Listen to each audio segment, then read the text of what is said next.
नमस्कार मित्रों, मैं आपका दोस्त आपका मित्र गोविंद लालोड़ आज आपको ले चलते हैं वीरभूमि चित्तौड़गढ़ के एक छोटे से गांव रेठोला गांव में, जहां पर निवास करते हैं हमारे क्रांतिकारी जयपाल ओड, जो आपको सामने दिखाई दे रहे हैं। आज इनसे विशेष वार्ता में इनसे जानेंगे किस प्रकार से जनसंख्या नियंत्रण कानून की मांग कर रहे हैं, कितना संघर्ष करना पड़ते। सबसे बड़ा महा कवरेज आज आप देखेंगे कि गरीब होकर भी किस प्रकार से, आर्थिक स्थिति कमज़ोर होने के बाद भी किस प्रकार देश की सेवा में समर्पित है और समाज के सर्वांगीण विकास और देश के सर्वांगीण विकास में अपना योगदान देने वाले क्रांतिकारी जयपाल ओड से आज आप रूबरू होंगे। मैं चाहता हूँ कि देश में जो जितने भी है रेलवे स्टेशन है, धर्मशाला है, यहाँ पे कितने लोग बाग दूसरों का फेंका हुआ खाना खा रहे हैं, उनको खाना तक नसीब नहीं हो रहा है। और आबादी विस्फोट इतना बढ़ता जा रहा है कि लोगों को ये आज हमारे गांव में करीब 200 बीघा ज़मीन में कॉलोनियाँ काट दी गई, खेती की ज़मीन सब खत्म हो गई। तो मैं चाह रहा हूँ कि इतनी कॉलोनियाँ और लोगों को भोजन मिले, लोगों को अच्छी व्यवस्था मिले, अच्छा खाना मिले, अच्छी हवा अच्छा पानी मिले। इसी के लिए मैं जनसंख्या नियंत्रण कानून की मांग कर रहा हूँ। और अभी अपना पड़ोसी देश है चाइना, उसने 1985 में एक बच्चे का नियम लगाकर करीब 40 करोड़ की आबादी रोकी। 1985 में हाँ, 1985 में एक बच्चे का नियम लगाकर 40 करोड़ की आबादी रोकी। आज चाइना विश्व शक्ति है, पूरी दुनिया के देश मिलकर भी उसको एक देश को नहीं हरा नहीं पा रहे। तो आबादी ज़्यादा होने से उनके हाथ में काम नहीं है। आखिर ये जनसंख्या बढ़ेगी, इसका इफेक्ट मानव जाति पे कैसे पड़ेगा? मानव जाति पे ऐसे पड़ेगा कि जैसे आप इनको एक तो रोज़गार नहीं मिलेगा, काम नहीं मिलेगा, तो फिर इनकी मानसिक जो तनाव है, इनका मानसिक तनाव बढ़ेगा, फिर अराजकता फैलेगी। बिल्कुल। और एक दूसरे को नीचा दिखाने में, एक दूसरे को ये नेता नगरी करने में ये लग रहा है। रोड के नीचे बैठा था मैं, या न्यूज़ बहुत बड़ी न्यूज़ बनी ही। कब से शुरुआत की आपने और क्या आपके मन में पीड़ा थी जिसको लेके आपने ये अभियान छेड़ा? मैंने 2015 से शुरुआत की। राम मंदिर का मुद्दा भी था मेरा, वो तो अब एक तो लगता है हल हो गया। हाँ, राम मंदिर का मुद्दा। बहुत बधाई, शुभकामनाएं। राम मंदिर तो लगभग बन गया। आखिर ये मिशन जो अपना है, कब से शुरुआत की और क्या आपको लगता है आगे क्या करना है? आगे वापस मैं लॉकडाउन खुलने के बाद वापस संघर्ष का आंदोलन करूँगा। ये धरना दूंगा, वो हड़ताल करूँगा। और अब वो जो मैं काम करूँगा वो मैं किसी को बोलूँगा नहीं, वो काम करके फिर लोगों को मालूम पड़ जाएगी कि भाई हाँ ये काम किया। नमस्कार मित्रों, मैं आपका दोस्त आपका मित्र गोविंद लालोड़ आज आपको ले चलता हूँ हमारे समाज के ऐसे महान विभूति से जिनके बारे में शायद आप नहीं जानते। हमारे समाज में, खासकर और समाज में ऐसे सामाजिक कार्यकर्ता और ऐसे क्रांतिकारी मौजूद है जो अपनी प्रतिभा के दम पर ख्याति अर्जित करते दिखाई दे रहे हैं। चाहे इतिहास के पन्नों में आज उनका नाम नहीं हो, लेकिन आने वाले समय में उनका इतिहास के पन्नों में स्वर्ण अक्षरों में उनका नाम लिखा जाएगा। उनकी जो कार्य है बहुत ही सुंदर और सराहनीय कार्य है और देश हितार्थ में इनके कार्य देखे जा सकते हैं। आपने जयपाल जी के बारे में सुना ही होगा कि जयपाल जी का संघर्ष लगभग वर्ष के 2015 से लगातार आप जनसंख्या नियंत्रण कानून की मांग को लेकर संघर्ष कर रहे हैं। आपका मानना है कि जिस प्रकार से देश में जनसंख्या का विस्तार हो रहा है, बढ़ोतरी हो रही है, हम दो हमारे दो का नारा तो लगाया जाता है हमारे देश में, परंतु पालना जीरो लेवल पे नहीं की जाती है। राजनीतिकरण के माध्यम से एक व्यक्ति के कई 10 संतानें हैं, 8 संतानें हैं, कई 12 संतानें भी देखी गई है, जबकि हम कहते हैं कि हम दो हमारे दो। लेकिन हम दो हमारे नारों का सिर्फ कागजों तक ही सिमटा हुआ मामला है। लेकिन आपने 2 कदम ऊपर चढ़कर इस मामले को देखा कि नहीं, ये समस्या बहुत गंभीर है, इसको किसी न किसी को तो बोलना ही चाहिए। परमात्मा ने आपके अंदर ऐसी एक शक्ति पैदा की है कि जिसको लेकर आप वास्तव में संघर्ष करते रहते हैं। ये चित्तौड़गढ़ जिले के लिए बहुत ही सुंदर और सराहनीय बात है। उनके लिए गर्व की बात होनी चाहिए कि चित्तौड़गढ़ से जो ये वीरभूमि कहा जाती है, इस वीरभूमि से आगाज़ किया 2015 में। आपने कई प्रकार के धरना, प्रदर्शन, आंदोलन, यहाँ तक कि आपने सबसे ऊंचे जो टावर होते हैं मोबाइल के, उनके ऊपर चढ़ने का संघर्ष किया है। इसके साथ ही कई ऐसे छोटी मोटी क्रांतिकारी रैलियों में भाग लिया है। कई मंचों पर आपने आवाज़ उठाई है कि जनसंख्या एक बहुत बड़ी बीमारी है और ये विस्फोट आज नहीं तो कल होगा। जैसे कि आज परमाणु विस्फोट हो रहे हैं, उसी प्रकार से एक दिन वो भी होगा। होगा जिस दिन जनसंख्या विस्फोट होगी। और आज बढ़ती जनसंख्या देश के लिए बहुत ही कैंसर जैसी समस्या हो रही है। आज हम जयपाल जी के घर पे पहुंचे, आपने देखा होगा कि जयपाल जी का पूरा निवास कैसा है। ये स्वयं गरीब होकर भी दूसरों को गरीब होने से रोक रहे हैं, ये सबसे बड़ी बात है। देखो आप इनका मैं अपने कैमरामैन से कहूँगा थोड़ा सा इनका घर दिखाए, इनका चूल्हा दिखाए, सामने दिख रहा है चूल्हा कैसे है, इनका घर देखिए आप। इतने गरीबी की स्थिति में होते हुए, किसान होते हुए, खुद एक प्लम्बर का काम करते हैं छोटा सा निर्माण श्रमिक में, और आप इतने मजदूर होते हुए भी आप जो काम कर रहे हैं वास्तव में बहुत ही सराहनीय काम है। मैं आपके कार्य को सलाम करता हूं और मैं यही कहता हूं कि देश के हर एक जिम्मेदार नागरिक को, देश के हर एक क्रांतिकारी युवा को ऐसी जिम्मेदारी अपने हाथ में लेनी चाहिए। आपके संतान भी एक ही है ना, एक ही पुत्र है आपका। और हम अब जयपाल जी से बात करेंगे, इन्हीं की जुबानी से जानेंगे कि आखिर इनके मन में कौन सी पीड़ा थी जिसको लेकर आपने ये संघर्ष शुरू किया, और इस संघर्ष में आपने कितनी पथरनाएं झेली है उनके बारे में भी हम बात करेंगे। इसके सकारात्मक पहलू क्या देखते हैं और इसके नकारात्मक पहलू क्या देखते हैं। आज हम जयपाल जी के साथ में मौजूद हैं और परम सौभाग्य की बात है कि आज एक सामाजिक कार्यक्रम था यहाँ रिठोला गाँव में, चित्तौड़ की इस धरती पर। इस सामाजिक कार्यक्रम में हमें भी आने का अवसर मिला है। इसी दौरान आज जयपाल जी से हमारी भेंट हुई है और जयपाल जी के कुछ हमारे जो न्यूज़ कटिंग है, अखबार है, इनको भी देखने का हमें मौका मिला है। मैं जयपाल जी का बहुत बहुत हृदय से धन्यवाद देना चाहूँगा, ऐसी विभूति से हमें मिलने का मौका मिला है। आइए हम जयपाल जी से जानेंगे कि किस प्रकार आपके संघर्ष रहे। सबसे पहले संघर्ष के बारे में बात करेंगे जयपाल जी से। हाँ जयपाल जी, कैसे आपने ये शुरुआत की, क्या आपको लगा कि ये समस्या है, क्यों लग रहा है कि ये आखिर सोच कहाँ से पैदा हुई? ये छोटी सी सोच मेरी 2014 में मैंने एक चपरासी का फार्म भरा था, तो 2 आदमी की ज़रूरत थी और 2500 आदमी ने फार्म भरा था। अच्छा, उस समय में 2 आदमी की ज़रूरत है, 2500 आदमी ने फार्म भरा। मेरे को ये तो जनसंख्या विस्फोट ऐसा होता रहेगा तो आने वाले समय में लोगों की लाइन लग जाएगी और बेरोजगारी इतनी हो जाएगी, लोग बाग दिन दहाड़े चोरियाँ करेंगे, लोगों के गले काटेंगे। इसीलिए फिर मैंने सोचा कि अब जनसंख्या नियंत्रण कानून की मांग उठानी चाहिए। जैसे कोई नहीं उठाए, आज से मैं शुरू करूँगा इसको चीज़। से मैं ज्ञापन देना शुरू कर दिया कलेक्टर साहब को। फिर धीरे धीरे मैंने भूख हड़ताल, धरने, प्रदर्शन करना शुरू कर दिया। क्या आपको सफलताएं मिलती गई, फिर आपको क्या समर्थन मिला लोगों का, क्या लोगों ने आलोचनाएं की ये क्या कर रहा है, ऐसी कुछ बातें आपके मन में हुई होगी? समर्थन तो अभी तक किसी के नहीं मिला। मैं माननीय प्रधानमंत्री जी के कार्यालय में गया था तो उन्होंने खुद से मुलाकात नहीं हुई मेरी, उनके कोई एक्सीडेंट था। मेरे प्रधानमंत्री जी कर रहे हैं कोशिश, और लाल किले की प्राचीन से उन्होंने खुद देश के संबोधन में बोला था कि जनसंख्या विस्फोट देश के लिए खतरा है। बिल्कुल सत्य बात। और तो मैं प्रधानमंत्री से निवेदन करता हूँ कि आपको मालूम है जनसंख्या विस्फोट खतरा है, तो आप इसको कानून बनाओ। जयपाल जी ये बताइए कि जिस गांव से आप बिलोंग करते हैं, हालांकि ये नामचीन गांव है, जब आपने जो टावर वाली घटना है, थोड़ी सी उसके बारे में बताएं पहले, क्या घटना थी और क्यों आपने ऐसा कदम उठाया? मैंने करीब 20-25 बार यहाँ कलेक्ट्री कार्यालय में ये मुख्यमंत्री को इनको ज्ञापन दिया। कोई मेरे हित में और देश हित में मुझे कुछ करना है। मैं चाहता हूँ कि जनता के हित में और देश के हित में कुछ करूँ।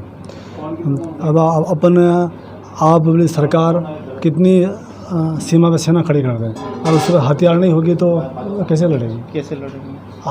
ये देश अभी आधुनिक तकनीक से चल रहा है, जो आधुनिक कानून विज्ञान जो चल रहा है तो उस हिसाब से चलता है। सकारात्मक पहलू आपने मैंने बहुत ज्ञापन देने के बाद मेरी किसी ने सुनवाई नहीं की।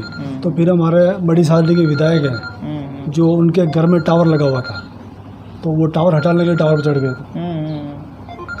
तो मैंने सोचा अरे विधायक साहब टावर पर चढ़ गया, तो मैं आप ही टावर पर चढ़ना, अब मांग माना तो अपनी सुनी आगे तक जाएगा। तो फिर मैं टावर पर चढ़ा, तो फिर मेरी मांग रखी, जो सब कितने बड़े बड़े सांसद, विधायक, कलेक्टर सब आए और मेरी मांग को दिल्ली तक पहुंचाने की बात कही कि दिल्ली तक आपकी बात पहुंचाएंगे और ये मांग बहुत जल्दी आपकी पूरी हो जाएगी। जो आपने कहानी में विवरण दिया है कि भाई बच्चे से बात कराओ, फिर मैं बच्चे से बात करूंगा, वो भी एक जिक्र था। प्रशासन माना आपकी बात? बच्चे से बात नहीं, बच्चे को तो जो स्थानीय पुलिस है, बच्चे को स्थानीय पुलिस है वो स्कूल से लेके आई कि बच्चे के हिसाब से नीचे उतर जाएगा। बच्चे का कोई बच्चे के आने के बाद मैं उतर गया नीचे। हाँ संतुष्ट हुए कि हाँ मेरी बात पहुंच गई। मेरे कितने मंत्रियों ने फ़ोन लगाया उस टाइम। हाँ। तो आपके पास मोबाइल मौजूद था उसमें? हाँ, जानकारी मैंने दी सबको। हाँ। थाने में जानकारी मैंने दी, दो चार मीडिया वालों को मैंने बोला। फिर ये अपने उस टाइम के जो गृह मंत्री थे उन्होंने मेरे फ़ोन किया कि नीचे उतर जाओ, आपकी मांग दिल्ली तक हमने पहुंचा दी है। फिर मेरे को तो विश्वास नहीं था, तो मैंने कहा माननीय प्रधानमंत्री जी से इस मांग के समर्थन में, इस मांग को लागू करवाने के लिए वो बोलेंगे प्रधानमंत्री जी तो मैं नीचे आ जाऊंगा। तो फिर इन्होंने पुलिस वालों ने इन्होंने बच्चे को स्कूल से ले आए। फिर मैं चलो ठीक है नीचे उतर जाता। बच्चे छोटा था, रोने लग गया, मैं को नीचे उतर गया। फिर मैं ये कोका 18 का क्या हुआ था? ये मेरा अपने खून से लिखा था और प्रधानमंत्री कार्यालय में जाकर देखा है। ये अपना खून से लिखा हुआ है और ये न्यूज़ पूरे देश में चली। पूरे देश में चली ये न्यूज़। ये क्या है, वहाँ मैं जाने के बाद मना कर दिया उन्होंने। अच्छा। तो भाई ये खून का खत हम नहीं लेते हैं। वो जो मेन गेट है फर्स्ट जो सुरक्षा वो है जांच, वो वहीं से मुझे रिटर्न कर दिया। फिर किसी ने बोला कि तुम ये खून का खत तो नहीं लेंगे, ये दूसरा तो अपने हाथ से लिख के ले जा और फिर ये खून का दे देना अंदर। तो फिर वह अंदर ले लिया और फिर मैं वहाँ जाकर बैठ गया वहीं पे। फिर उठा के गाड़ी में बिठा कर मुझे रेलवे स्टेशन में छोड़ दिया वापस। और ये अपना राष्ट्र निर्माण वाला क्या? ये मेरा सम्मान किया है दिल्ली के रामलीला मैदान में। दिल्ली के रामलीला मैदान में सुरेश चौहान ने, सुदर्शन न्यूज़ के चेयरमैन है सुरेश चौहान है। इनका न्यूज़ चलता है पूरे देश में। इनके साथ मैंने भारत बचाओ यात्रा में पूरे देश की यात्रा की, तो इन्होंने मेरा सम्मान किया और मुझे सम्मान पत्र दिया। क्या यात्रा थी और कौन से देशों में आप गए थे? ये जम्मू कश्मीर से लेकर कन्याकुमारी की यात्रा थी और 70 दिन की यात्रा थी। इस 70 दिन में आपने क्या खोया और क्या पाया? 70 दिन में हमने करीब 5 करोड़ साइन करवाए थे पूरे भारत से। 5 करोड़ साइन करवा कर फिर 5 करोड़ हमने और ये यात्रा ख़त्म होने के बाद करवाए थे। 10 करोड़ साइन करा कर हमने केंद्र सरकार को दिए कि 2 बच्चे का कानून देश में लागू करो।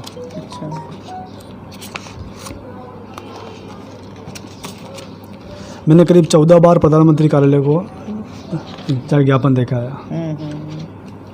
अभी बच्चा कितनी पढ़ रहा है? बच्चा मेरे 10 क्लास में। 10 क्लास में। तो आप देखें, कभी न हिम्मत हारने वाले ऐसे हमारे योद्धा हैं जो जनसंख्या नियंत्रण कानून की मांग को लेकर लगातार संघर्ष करते हुए दिखाई दे रहे हैं। इन्होंने अपने खून से ही पत्र लिखा है भारत सरकार को, मोदी जी को लिखा था इन्होंने उस समय, और इन्होंने ये मांग की थी कि राम मंदिर का मुद्दा और जनसंख्या नियंत्रण का मुद्दा हल होना चाहिए। एक मुद्दा तो इनका हल हो गया है जो राम मंदिर का था, उनके लिए तो मैं बहुत बहुत बधाई और शुभकामनाएं देता हूं। और दूसरा जो मुद्दा है जनसंख्या नियंत्रण कानून लागू करने की, वो मुद्दा अभी शायद सदन में पेंडिंग पड़ा हुआ है। कहाँ तक आपको जानकारी है इस मुद्दे की? अभी लॉकडाउन के पहले करीब 135 सांसदों ने 135 सांसदों ने राष्ट्रपति से मिलकर इस देश में 2 बच्चे का कानून बनाने की राष्ट्रपति से आग्रह किया था। तो उन्होंने बोला था कि थोड़ा बहुत संघर्ष और करना पड़ेगा। हाँ। तो मैं सुदर्शन चैनल के जो हमारे इनसे आपने बात भी की और वार्ता भी की है, लगता है कि ये कानून बहुत ही जल्दी ही पारित हो जाएगा और भारत सरकार भी इस कानून को लागू कराने में बहुत कठोरता से निर्णय भी ले रही है। मुझे लगता है कि जिस प्रकार से हमारे समाज के लिए एक बहुत खुशी की बात है कि जयपाल जी जैसे व्यक्ति हमारे समाज में मौजूद है। इनके व्यक्तित्व के धनी हैं, क्योंकि इन इतिहास के पन्नों में हमारे समाज में, पूरे भारत में ऐसे व्यक्ति नहीं है जिन्होंने समाज में इतना बड़ा त्याग और बलिदान की भावना रखते हो। आपने जो भावनाएं रखी हैं अपने देश के लिए रखी है, क्योंकि बढ़ती जनसंख्या देश के लिए बहुत दुखदायी होगी और आने वाले समय में ये बढ़ती जनसंख्या हमारे देश के लिए घातक सिद्ध हो सकती है।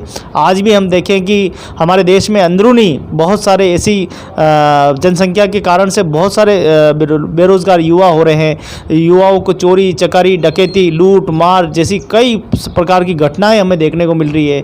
पीड़ित आए दिन न्यायालयों में जो मामले हैं वो भी कई सारे लाखों में करोड़ों में पेंडिंग पड़े हुए हैं।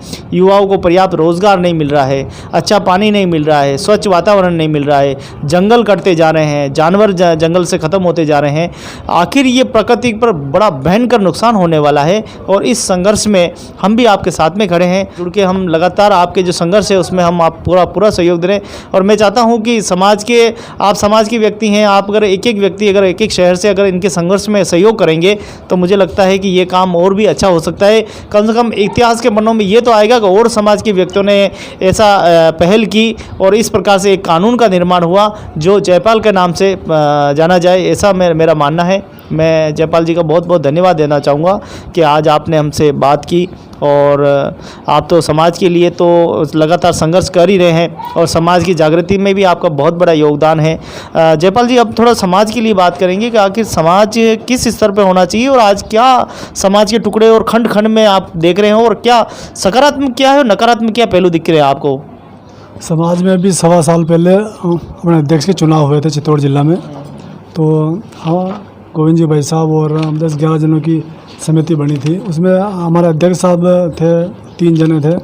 कालूराम जी थे जासमा से और ओछड़ी से देवीलाल जी थे और कांचीखड़ा नारू जी थे। हमने उनको बोला कि आप समाज के जो अभी जो बच्चों की पढ़ाई नहीं होती, बाल विवाह होता है और मृत्यु भोज, ये जो काम नहीं होना चाहिए वो हो रहे हैं। इनको बंद करा के समाज के जैसे समाज में बच्चों को पढ़ाना चाहिए और मृत्यु भोज बंद कराना चाहिए और शिक्षा पे ध्यान देना चाहिए। जो अपनी इष्ट देवी जसवा माता, उनकी भी जो उनको अपन क्या भूल गए, इसीलिए समाज पिछड़ता जा रहा है। तो मैं सबसे समाज वालों से सबसे हाथ जोड़ के निवेदन करता हूँ कि अपनी इष्ट देवी को आप याद करो और घर से निकलो, आपका सारा काम होगा। और आप उसको बोल रहे हो, इसीलिए सारा ये समाज ही पिछड़ता जा रहा है। शिक्षा भी अपन को ध्यान देना पड़ेगा और अपन को खुद को कुछ करके दिखाना पड़ेगा। आप देखोगे वो कुछ कर देगा, ये कुछ कर देगा, वो तू कुछ किया, तूने क्या किया भाई, तूने क्या किया इसके लिए?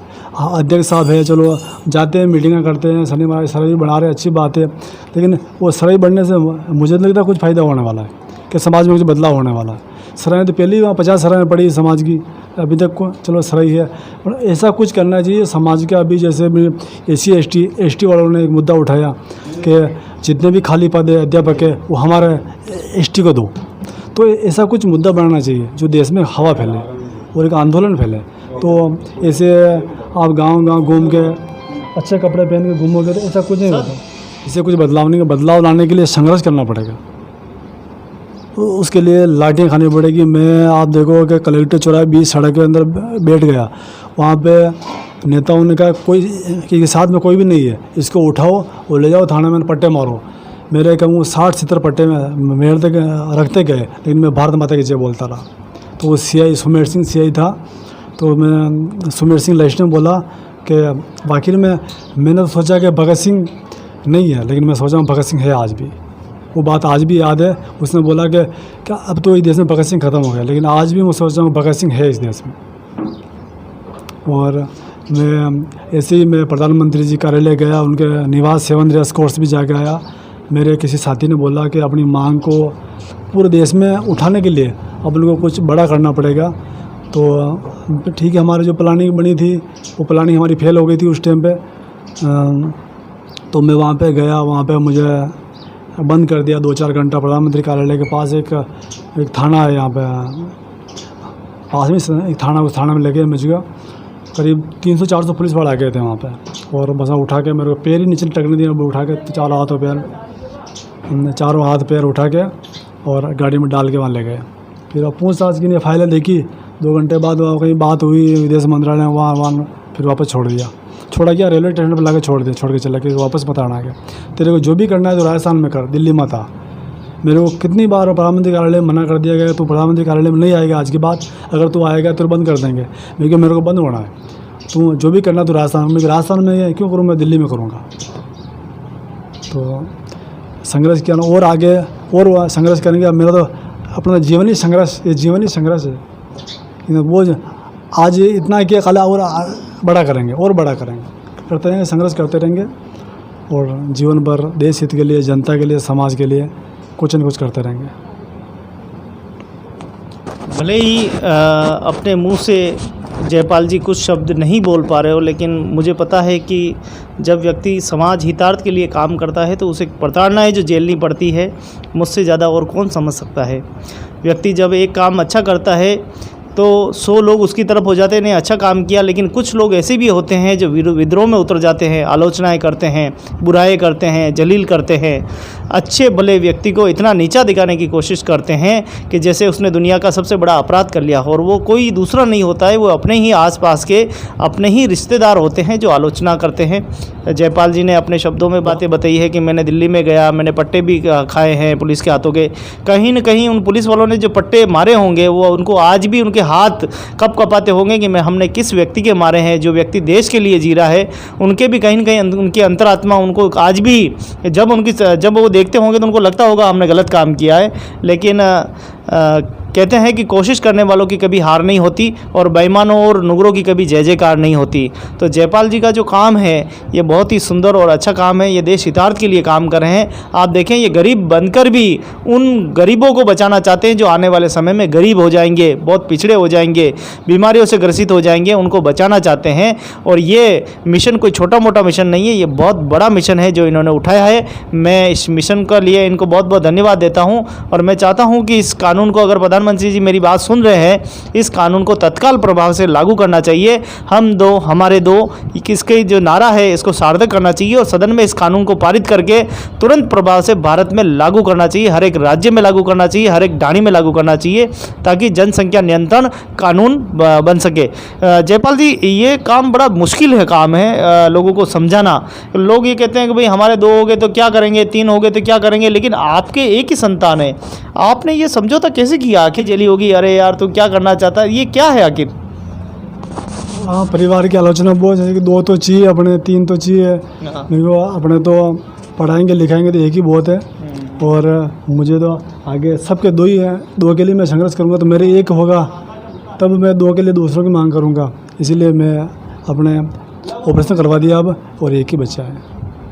अब इसको क्या बनाने का इरादा है? क्या लग रहा है बच्चे को आगे? मैं तो अभी बच्चे को पढ़ा रहा हूँ और इसको बोलता हूँ तेरी इच्छा हो तो बोल रहा हूँ पढ़ाई लेके कर और कुछ ऐसा कर जो कहीं मनुष्य का जीवन तो 60 साल का होता है सरकार के नियम। 60 साल मरने के बाद भी 100 साल पीछे लोग याद करें, कुछ भी लोग काम को याद करेंगे।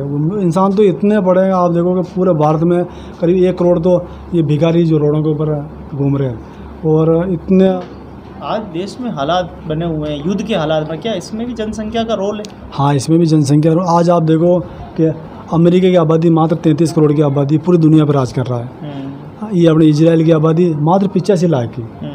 वो इतनी टेक्नोलॉजी, इतने ऐसे हथियार है जो उनके ऊपर कोई आंख उठाकर नहीं देखता है। आज चाइना ने किसके लिए? मानव जाति को ख़त्म करने के लिए। मानव जाति को ख़त्म करने के लिए, अपनी सुरक्षा के लिए भी है, लोगों को डराने के लिए भी है।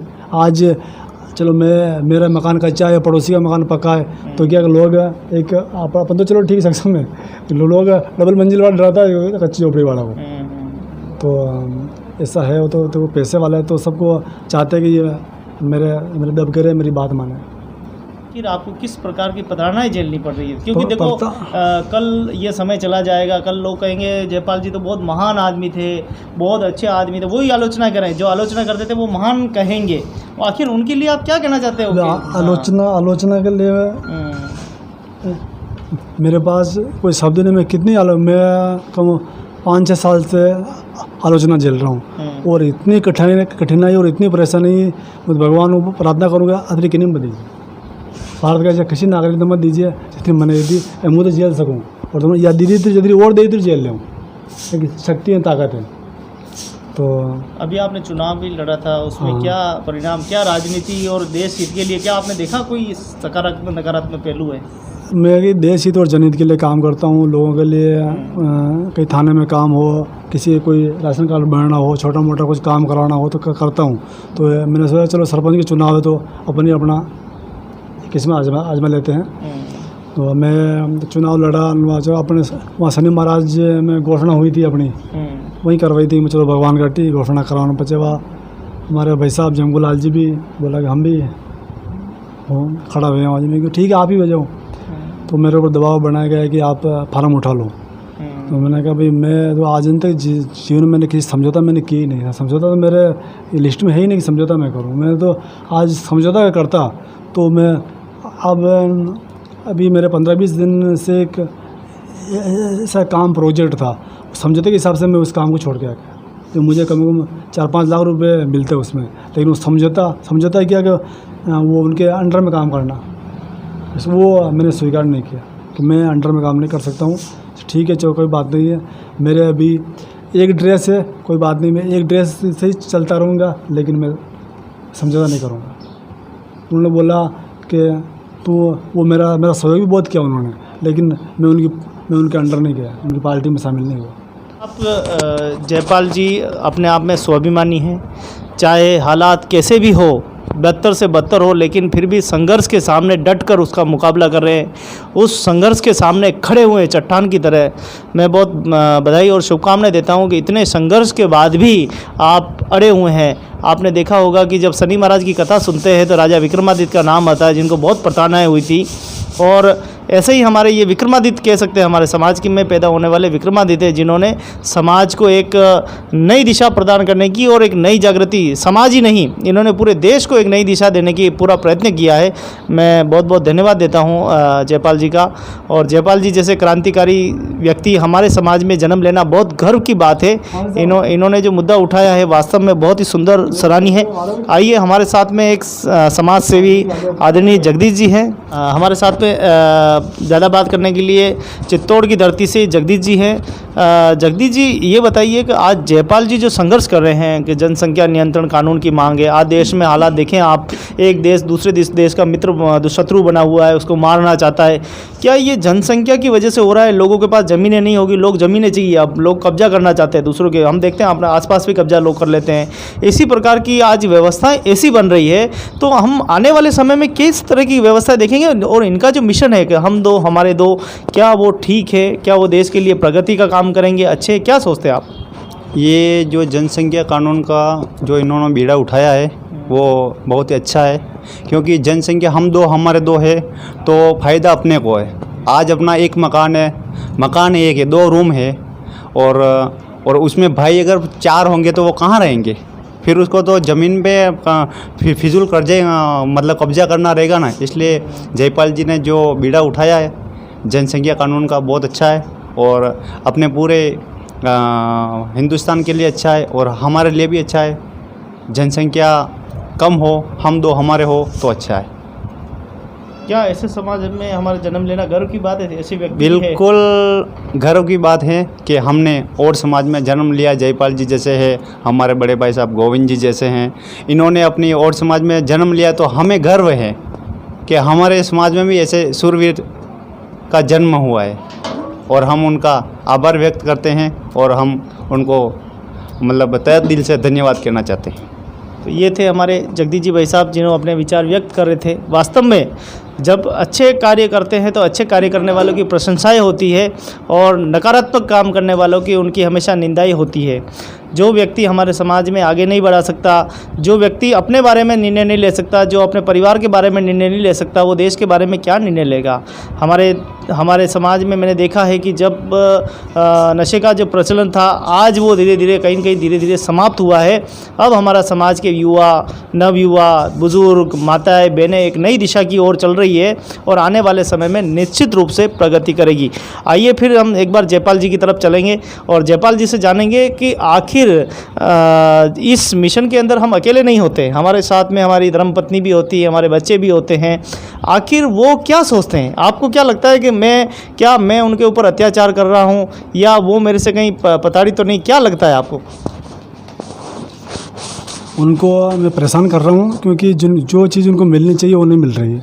जो सुविधा है, जैसे कि कुछ भी अभी पड़ोसी है तो अच्छा कार में जा रहे हैं पूरे परिवार के साथ, तो मैं उनको अभी कार नहीं दे पा रहा हूँ। जैसे जो सुविधा है टाइम पे जो अपने घर का सामान है वो नहीं ला पाता हूँ, क्योंकि मैं तो पत्थर में बैठा रहता हूँ, तो परेशानी बहुत होती है। ये जनसंख्या विस्फोट बहुत ख़तरनाक है, और ये विस्फोट अगर इसको नहीं रोका गया तो एक दिन ऐसा विस्फोट होगा, चाहे कितनी सेना पुलिस लगा दो, इससे कुछ नहीं फर्क नहीं पड़ेगा। आप देखोगे भारत की 2% ज़मीन दुनिया के मुकाबले, 2% ज़मीन है और आबादी कितनी 18% आबादी है, 2% ज़मीन है। इस आबादी को कैसे क्या करेंगे कंट्रोल? 1600 आदमी पे एक पुलिस वाला है, आप देख लो 2000 आदमी पे एक डॉक्टर है, तो कैसे इस आबादी को हम देखें? अभी 1-2-4 आदमी यहाँ बैठे रहते हैं जो वो दूसरों का खाना फेंकते हैं, वो खाते हैं, तो वो भी इंसान है। वो सरकार चाहते हैं उनका इलाज भी हो सकता है इलाज। इतने बहुत से आदमी पड़े हैं ऐसे, इतने ऐसे आदमी भारत में करीब 1 करोड़ हो गया है। मानसिक संतुलन खराब हुआ इतने बहुत से देशों की आबादी है। वो देश सक्षम देश है, वो कुछ भी कर सकते हैं। हाँ, इतने लोग हमारे रोड पे खड़े हैं, वो दूसरों वो चित्रकूट होटल से खाना फेंकते हैं और वो खाते हैं वहाँ पे, गंदा खाना खाते हैं, वही बैठ रहे हैं, वही सोते हैं, तो वो भी इंसान है अपने जैसे। तो ऐसे मैं तो पूरे हिंदुस्तान में मैं तो नेपाल गया, काठमांडू गया, बहुत हर जगह गया हूँ। मैं तो हर रेलवे स्टेशन पे जाता 400-500 आदमी वहाँ बैठे हुए मिल जाते हैं। कलकत्ता हावड़ा ब्रिज के वहाँ मैं गंगा सागर गया था, वहाँ रुका था। ये एसी मैंने करीब 15 औरतें देखी जो उनको कपड़े पहनने का भी तरीका मालूम नहीं है, लेकिन उनके पेट में बच्चे नहीं, हम पागल है, बाल कहीं जा रहे हैं, कपड़े कहीं जा रहे हैं, तो उनके पेट में बच्चे। तो ये तो अब ये आबादी का विस्फोट ही है। और क्या मिशन में पत्नी और बच्चों का क्या किरदार है, और आपके किन लोगों का ज़्यादा किरदार है, आपके लगता है कि आपके दिल से साथ जुड़े हुए हैं? सबसे ज़्यादा सहयोग मुझे मेरी पत्नी से मिला है, क्योंकि ये मेरा हर जगह मेरा सपोर्ट करती है, कि लड़ती थोड़ी देर वापस अब कहती ठीक है जो कर रहे हो बढ़िया कर रहे हो। बहुत सपोर्ट है, और मेरे को बहुत अच्छी बहुत बढ़िया पत्नी मिली है। मैं भगवान से विनती करता हूँ कि मुझे जो मेरा साथी मिला वो अच्छा मिला है। उनको लगा कि अभी आज हमारा एक बच्चा है तो ठीक है, जो इसका ही है, और ये 4 बच्चे हो जाते तो 4 की एक होना पाती रहता, और लड़ते झगड़ते ना यहाँ करते ना वहाँ गाँव में करते ना वहाँ कब्जा किया वहाँ किया, लोगों को परेशान करते। एक है ठीक है, इसको पढ़ाएंगे लिखाएंगे, नौकरी नहीं लगेगा तो जो अपना काम है वो करने लग जाएगा, खेती बाड़ी अपनी संभाल लेगा। और कितने भाई हो, कितने परिवार हो? हम 3 भाई हैं। हम 3 भाई हैं। मेरे पिताजी का नाम रामेश्वर जी है, और वो अभी जो चित्रकूट होटल के पास में ढाबा वो चलाते हैं। अच्छा, चित्रकूट? हाँ, होटल में अटैच में ढाबा है। चित्रकूट में, उदयपुर में? नहीं, ये चित्रकूट ही है, ये यहाँ से है। और खेती बाड़ी बहुत है, हमारे मेन रोड पे ज़मीन है कुछ, ठीक है, अच्छा है, लेकिन जो मैं संघर्ष कर रहा हूँ उससे चलो परेशानी आ रही है। तो ये थे हमारे जयपाल जी जिनसे हम बात कर रहे थे। इन्होंने सारी बात बताई है कि गरीब होते हुए भी पूरी की पूरी देश में ये पूरा अपना समर्पण भाव है, इनके देश के प्रति पूरी जोश दिखा रहे हैं, देश के प्रति इन्होंने पूरी निस्वार्थ भावना से लगे हुए हैं। और लगातार 2015 से इनके मन में जब भावनाएं जागी थी, और यही जागी थी कि ये देश में ये क्या हो रहा है। आज 25-30 नौकरियों की वैकेंसी निकलती है और 25,000 आवेदन आ जाते हैं, तो सोचने वाली बात है। 1,000 की भर्ती खुलती है तो 1 करोड़ आवेदन आ जाते हैं, तो ये बहुत बड़ी समस्या है। तो अगर इस पर अगर कंट्रोल नहीं हुआ तो आने वाले समय में 1 लाख की भर्ती निकलेगी, पर सरकार नौकरी देगी। कहाँ से स्वच्छ पानी मिलेगा, कहाँ से स्वच्छ पेयजल मिलेगा, कहाँ रहने का स्थान मिलेगा, खेती कहाँ होगी, मतलब लोग जीने के मजबूर हो जाएंगे। इस तरीके का आपने संघर्ष करना शुरू किया है। मैंने बहुत एक कहानी सुनी, छोटी सी बताना चाहूँगा कि राजा मोहन राय ने सन 1800 की क्रांति में जब उन्होंने पहली बार नारी जाति पे अत्याचार के खिलाफ उन्होंने आवाज़ उठाई थी, कहा था सती प्रथा पे रोक लगनी चाहिए। तो सती प्रथा पे रोक लगाने की जब बात उन्होंने, राजा थे वो, तो राजा मोहन राय थे तो राजा भी थे, लेकिन फिर भी उनकी कई समाज ऐसे थी जो उनकी आलोचनाएं करते थे, ये राजा तो गलत काम कर रहा है, ये राजा तो हमारे परंपराओं के साथ छेड़खानी कर रहा है। तो नारी जाति को कहीं ना कहीं जो है दबाया जा रहा था, लेकिन उनकी पूरी कठोर कोशिश से और अंग्रेजों के प्रयास से, अंग्रेजों के कानून की वजह से सती प्रथा पे रोक लगी, महिलाओं के अत्याचार के मामले कम हुए। लेकिन आज नई तरीके के मामले उत्पन्न हो रहे हैं। पहले जनसंख्या कम थी, लेकिन अब जनसंख्या ज़्यादा होती जा रही है, और यही जनसंख्या हमारे लिए खतरा होती जा रही है। और इस जनसंख्या नियंत्रण के कानून की मांग करने वाले हमारे युवा साथी जयपाल जी, जो गरीब होकर भी, मजबूर होकर भी दूसरों को मजबूर नहीं करने दे रहे हैं, एक मिशन उठा रखा है। इन्होंने काफ़ी ख्याति भी अर्ज की है, अपने रक्त से देखिए आपने, इन्होंने एक पत्र लिखा है आदरणीय हमारे देश के प्रधानमंत्री को पत्र लिखा है कि साहब ये रक्त देख के भी विचलित हो जाइए, नहीं रोका गया तो ये ऐसा रक्त पूरे सड़कों पे, गलियों में, हर जगह आपको ये रक्त ही देखने को मिलेगा। मानव का दुश्मन हो जाएगा, रहने के लिए स्थान नहीं होगा, लोगों में संघर्ष हो जाएगा, जानवरों को कई सुरक्षित स्थान नहीं मिलेंगे, जानवर तो रहेंगे ही नहीं, जानवर तो सारे के सारे इंसान बन जाएंगे। क्या लगता है आपको? आज अभी आप जंगलों में देखो, रोज़ लोग शिकार को निकल जाते हैं, कोई किसी को खरगोश को खा रहा है, कोई तीतर को खा रहा है, कोई किसी को खा रहा है। जंगल में तो जीव जंतु ख़त्म हो गए, जंगल ही नहीं रहे, जीव जंतु खत्म हो गए। तो इस जंगल को बचाने के लिए, जंगल में रहने वाले जीव जंतु को बचाने के लिए जनसंख्या कानून, जनसंख्या विस्फोट को रोकना ज़रूरी है। हाँ, अभी जो गोविंद जी भाई साहब नारा लगा रहे थे, हम दो हमारे दो, मैं लगा रहा हूँ हम दो हमारे दो, तो सबके दो, हम दो हमारे दो, हमारे दो ही, सबके दो, पूरे हिंदुस्तान के में, हर आदमी के, हर धर्म में सबके दो होने चाहिए। बिल्कुल सत्य बात है। तो वास्तव में मैं जयपाल जी की बात का समर्थन करता हूं और मैं तो इनका बहुत फ्रेंड हूं कि ये जो काम करते हैं मुझे बहुत अच्छा लगता है कि समाज में चलो कोई तो है जो इस देश के बारे में सोचता है। लोग तो अपने स्वार्थ के बारे में सोचते हैं, चाहे दूसरों का दुख दूर होने, वो तो अपना स्वार्थ पहले ढूंढते हैं और अपनी लालच की कटोरी पहले रख देते हैं। समाज में कोई क्रांतिकारी युवा पैदा होते हैं, जब क्रांतिकारी विचारधारा के पैदा होते हैं, हमारे देश के लिए सोचते हैं, हमारे समाज को आगे बढ़ाने के लिए सोचते हैं, ये बहुत ही अच्छी पहल है। मैं जयपाल जी का बहुत बहुत धन्यवाद देना चाहूँगा और आज आप हमारे बीच में आए खास बातचीत में। और देखें, आप जयपाल जी से बहुत कुछ सीख सकते हैं, अगर सीखने चाहे तो बहुत कुछ सीख सकते हैं इनसे। तो कहते हैं कि बेहतर से बेहतर वो शीशा तलाश करो जिसके एक चोट से पत्थर भी टूट जाए, ऐसा शीशा तलाश करो। मिल जाए नदी तो समंदर की तलाश करो, मिल जाए नदी तो समंदर की तलाश करो, मिल जाए समंदर तो उसकी गहराई की तलाश करो, और मिल जाए गहराई तो उसमें हीरे की तलाश करो। तो हमारे हीरे हैं जयपाल जी। हमारे समाज में जन्म लेना, ऐसे हीरे, अनमोल हीरे हमारे, जिनकी समाज की एक संपदा है। आज भले ही इनके परिवार वाले इनकी आलोचना करते हो, इनको बहुत बुरा भला कहते हो, लेकिन एक दिन ऐसा आएगा कि इन्हीं के परिवार वाले इनकी सेवा करेंगे, पूजा करेंगे, इनको सम्मान प्रदान करेंगे। जब इन्हें पता लगेगा कि ऐसा काम जयपाल ने कर दिखाया, तब ये पूरा गांव अभिभूत हो जाएगा। तो मैं आशा करता हूं कि हमारे गांव के लोग भी थोड़ी सी रिस्पेक्ट करें। एक तो अपने समाज में डर बहुत है, लोग डरते बहुत है और गुलामी का ज़्यादा है। तो मैं समाज के युवाओं से एक विनम्र अपील करता हूँ कि ऐसा कुछ काम करो, जो भी करो, पेंटिंग का काम करो, कुछ भी काम करो, डरो मत और गुलामी मत करो। अपने दम पे खड़े होने की कोशिश करो और कुछ करने की कोशिश करो। और धन्यवाद भाई साहब, गोविंद जी पधारे यहाँ पे, भाई साहब देवीलाल जी भी आए और आपका बहुत धन्यवाद है। मेरी इस झोंपड़ी में पधारे, आप इस झोंपड़ी में आए आप, तो बहुत बहुत धन्यवाद जयपाल जी का कि आपका प्रेम, मित्रता, विश्वास सदा हमारे साथ बना रहे। आइए, हमारे साथ में जयपाल जी के सन हैं, पुत्र हैं उनके। क्या नाम है आपका? अम्बेश ओड। अम्बेश जी। और कितनी पढ़ाई कर रहे हैं? 10th class. 10th पढ़ाई कर रहे हैं। अभी 9वीं पास कर लिया आपने? हाँ। अब 10th में आए हो। क्या लगता है जब पापा इस तरह के काम करते हैं, लोग आलोचनाएं करते हैं, इनकी बुराई भी करते हैं, है ना, वो आपको क्या महसूस करते हैं? आप पापा पर गर्व करते हैं या आपको भी लगता है नहीं यार पापा गलत कर रहे हैं? गलत तो नहीं कर रहे हैं। क्या कर रहे हैं? सही कर रहे हैं। क्या कर तो देश के लिए ही कर रहे हैं। देश के क्या कर रहे हैं? देश के लिए अगर तो जो अच्छी की बात बोलते हैं, क्या बोलते हैं? बढ़िया कर रहे हैं या कर रहे हैं। किसी जनसंख्या बढ़ेगी तो किस किस पे प्रभाव पड़ेंगे? क्या लग रहा है? सब पे पड़ेंगे प्रभाव। क्या किस पे जो होंगे परेशान, होंगे ना जानवर? और कौन परेशान होगा? जानवर होंगे, इंसान होंगे, सब होंगे। इंसान होंगे। खेती बाड़ी होगी? नहीं होगी। नहीं होगी। सब लोग बच जाएंगे। सब लोग घर बस जाएंगे सब जगह। अम्बेश का बहुत बहुत धन्यवाद। और वास्तव में देखो, पिताजी ने बहुत संघर्ष किया है। देखो ये कितने साधारण व्यक्ति है ना, इन्होंने स्वयं अपना जीवन ही देश को समर्पित कर दिया है। अच्छी पढ़ाई करें और जो इसको अच्छा लगे वो करो, देश के लिए, जनता के लिए, समाज के लिए, अपने परिवार के लिए। हमने जयपाल जी से घर पर आकर बात की, उनके निवास स्थान को हमने थोड़ा सा बताने की कोशिश की है कि एक व्यक्ति गरीब होकर भी कैसे समाज हितार्थ के लिए, देश हितार्थ के लिए अपना सर्वदम योगदान दे रहा है।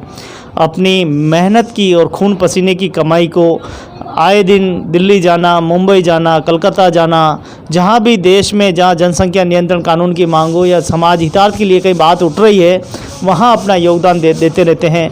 आपने बताया कि जब शांति रैली निकल रही थी तब आपने 70 दिन का पूरा जो है योगदान दिया था और 70 दिनों में आपने बहुत सारी चीज़ें सीखी भी होगी, कैसे लोग रहते हैं।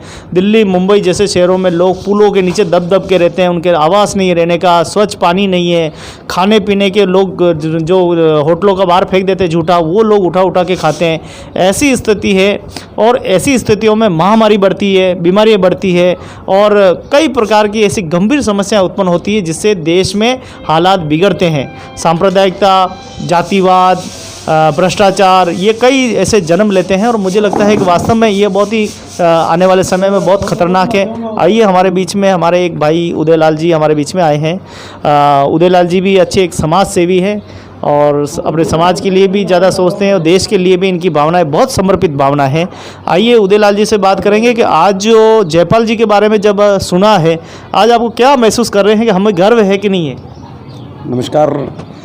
जयपाल जी ने जो कहा है उसको देखते हुए हर नागरिक के मन में भी ऐसी उत्साह होना चाहिए और मुझे भी उनकी बात सुनकर अच्छा उत्साह हुआ कि देश के लिए ऐसे युवा होने चाहिए और देश के हर नागरिक को ऐसी उत्सुकता रखना चाहिए कि देश में ये कानून लागू होना है, उनका भी साथ देना चाहिए।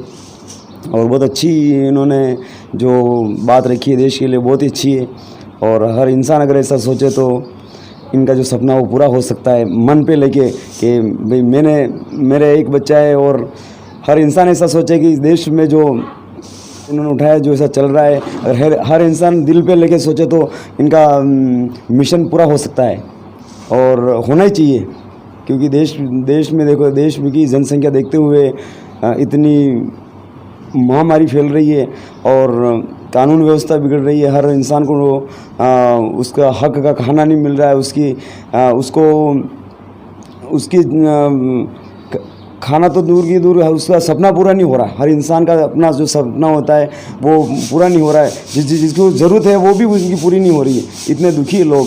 तो बहुत ही अच्छी बात की इन्होंने और हर इंसान को ये सोचना चाहिए और इनके मिशन को पूरा करना चाहिए और अपने दिल पे लेने जैसी बात है। त्याग और बलिदान देने वाले हमारे ऐसे भाई जयपाल जी, आपने शायद एक कहानी और भी सुनी होगी, सावित्रीबाई ज्योतिबा फुले, जो एक ज़माने में उन्होंने संघर्ष किया था कि छोटी समाज के लोगों को भी पढ़ लिख कर शिक्षावान बनाना है।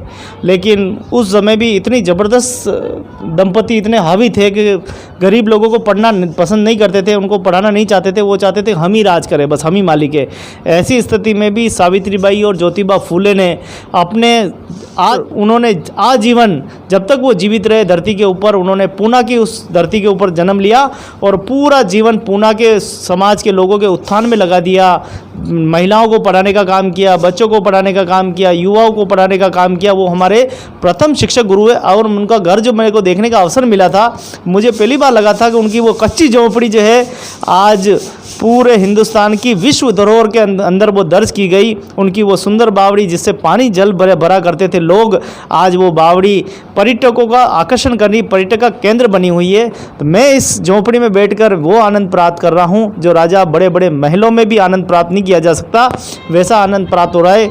इतिहास के पन्नों में कभी लिखा जाएगा तो ये लिखा जाएगा कि जयपाल जी एक झोंपड़ी में रहते हुए, एक कच्चे मकान में रहते हुए उन्होंने देश के लिए समर्पण भावना रखी, देश की समर्पित हो गए और हमारे देश को एक नई दिशा प्रदान की और जनसंख्या कानून की मांग करके उन्होंने पुरजोर इस मुद्दे को उठाते हुए अपने जीवन और प्राणों की चिंता नहीं की और इस देश में एक अच्छा शासन लागू कराने में पूरा सहयोग किया। मैं जयपाल जी के इस जज्बे का बहुत बहुत धन्यवाद ज्ञापित करता हूँ।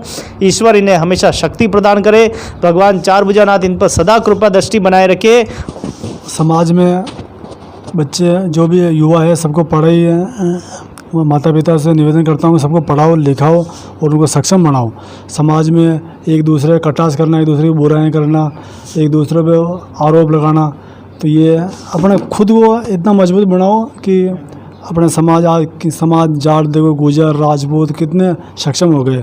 उनके नाम से कभी राजपूत और लोड बाद लड़ जाते हैं, वोट है और हो गया वोट तो कुछ मतलब नहीं। तो ऐसी जो अपनी मानसिकता है, ऐसे जो वातावरण अपन ने कर रखा है, इसको अपने को कुछ अपने इंसान वो भी इंसान है, उनमें ने अपना फ़र्क किया है, लेकिन अपने मन में डर है और यार अपन कई सभा होती है और सबसे पीछे खड़े होते हैं, क्योंकि आगे खड़े होंगे तो कोई पूछ लेगा कि तू कौन है, तो ठीक है आगे, इसीलिए आगे नहीं खड़े होते। मैं समाज से भाइयों से निवेदन करता हूँ कि आज के बाद सब आगे जाकर खड़े रहो, और कोई पूछे तो कुछ भी बताओ लेकिन बोलो, और अपनी बात रखो, समाज की बात रखो और अपना काम करो। बहुत बहुत धन्यवाद जयपाल जी। सरफरोशी की तमन्ना अब हमारे दिल में है, देखना है जोर कितना बाजुए कातिल में है। मैं आपका दोस्त, आपका मित्र गोविंद लाल ओड आज वीरभूमि चित्तौड़गढ़ से आपकी ये रिपोर्ट, विशेष रिपोर्ट जयपाल जी ओड, जो कि एक जनसंख्या नियंत्रण कानून की मांग को लेकर क्रांतिकारी वीर की तरह एक संघर्ष कर रहे हैं। ऐसे वीर का मैं बहुत बहुत धन्यवाद ज्ञापित करता हूं कि आज हमारे बीच में आए, इन्होंने हमारे महत्वपूर्ण जानकारी अवगत कराई है। इतिहास आपको सदैव याद रखेगा। मैं आपका हृदय से, आपके पूरे परिवार का, आपके बच्चों का, आपके माता पिताओं का, आपके सास ससुर जी का, साले का, जितने भी आपके सहयोग देने वाले मित्र हैं, सभी का बहुत बहुत धन्यवाद ज्ञापित करता हूँ। जय हिंद, जय भारत।